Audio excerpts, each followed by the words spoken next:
Ever wonder how one of the world's largest empires finally ended slavery? The story isn't as simple as you might think. Let's travel back to the early 1800s. The British Empire was a global superpower. Its power was built on the backs of over 800,000 enslaved people. From the scorching sugar fields of the Caribbean to the distant shores of South Africa, men, women, and children were forced into brutal labor, their lives stolen for imperial profit, but they never stopped fighting back. For decades, they resisted. They led rebellions, they escaped to freedom, and they found ways to survive against all odds. Back in Britain, a movement was growing. Powerful voices emerged, challenging the very idea of slavery. Formerly enslaved writers like Olaudah Equiano shared their horrifying experiences, moving the hearts and minds of the public.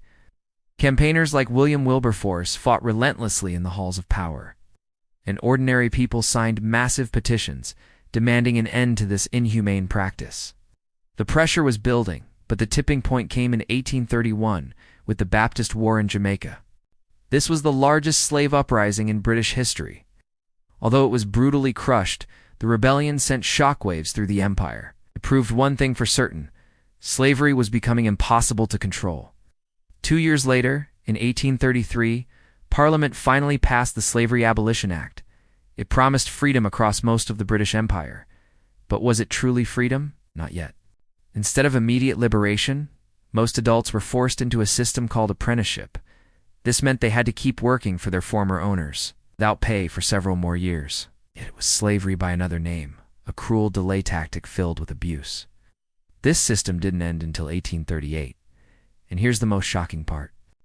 While the formerly enslaved people received nothing for their years of stolen labor and suffering, the slave owners were given a massive payout. The British government awarded them £20 million in compensation. It's billions in today's money, one of the largest government bailouts in British history.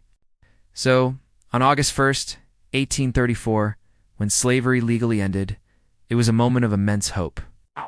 But it wasn't the beginning of equality.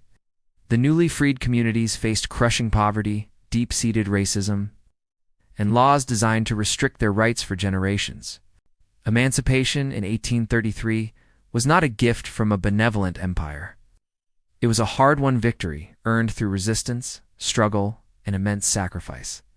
And the legacy of that incomplete freedom, of that struggle for true equality, continues to shape our world today. Thanks for watching.